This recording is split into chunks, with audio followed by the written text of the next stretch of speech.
Yes, well, periareola, and this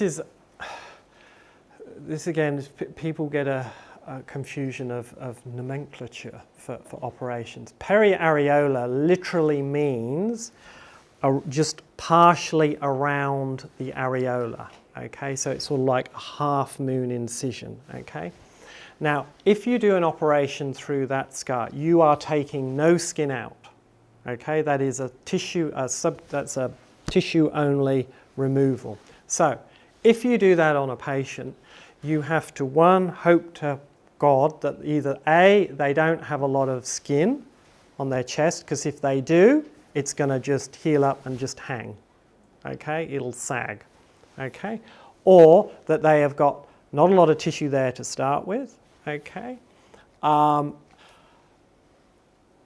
The other operation is what's known as a circumareola, okay? And now that's the one that goes all the way around the areola, okay? So in that operation, you can take some skin out. However, there is a limit to how much skin you take out, okay?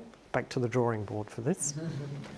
Okay, so when we make a male-sized areola it's not that big, but it's about 22 millimeters, okay? I'm just drawing that there so you can all see it, okay? So we might, let's say we have an areola that is, say, yay big, and we're going to make it this big, okay? When this here is going to be what your end scar is, okay? So that is the length of your end of scar, okay? So if you think about it, if you stretch, so if you make a cut here and stretch this out, that might come to there, say, okay? So that is the length of your final scar, okay? If you then say, well, okay, let's go and cut out, let's cut out all the skin we want to, so it's going to be nice and tight. So, okay, let's say we cut out that amount of skin there, okay? You now make a little cut in this and stretch this, because this is your outside cut here, okay? Stretch that out underneath this one, and you can see that that is a hell of a lot longer than that.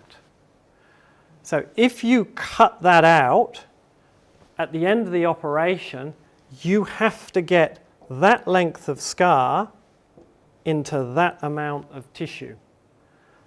That ain't going to work particularly well, okay? It's just, it's a bit like this and this here, okay? But it's a lot more significant. So when you do a circumareolar approach, you can only take out so much skin because there is only so much that you can get of this to go into this, okay? And it's probably somewhere around about there. Okay, you can gather it up a little bit, okay, to squeeze all of this into that, because that there is what you're going to end up, that's your incision there. And so what sometimes happens in patients who have a circumareola, if they've got too much skin, you have to go back again and do the operation again and take out more and take out more and take out more, okay? A lot of surgeons around the world won't do this operation anymore. They don't like it because they have to do so many revisions for these types of scar, okay? What would you recommend for like a really small chest? Well, you potentially can do this. As I say, you can do this if your excision is only going to be this, okay? And skin will take up, okay? And a bit of a positive, per se, is that for guys who are considering or are thinking of this, okay, when you bind your chest, it does affect the skin and the elasticity in the skin, okay? And it makes the skin less elastic, okay? If the skin is less elastic, it means it doesn't have as good an ability to take itself back up again when you remove the tissue from underneath. So what I mean by that is tissue is a bit like, skin is a little bit like tissue paper, okay? And for most people who've got good elasticity in their skin, is like, you know when you stretch tissue paper a little bit and you let go and it goes back to where it was? We all did it when we were kids. We go, ooh, ooh, yeah, this is fun.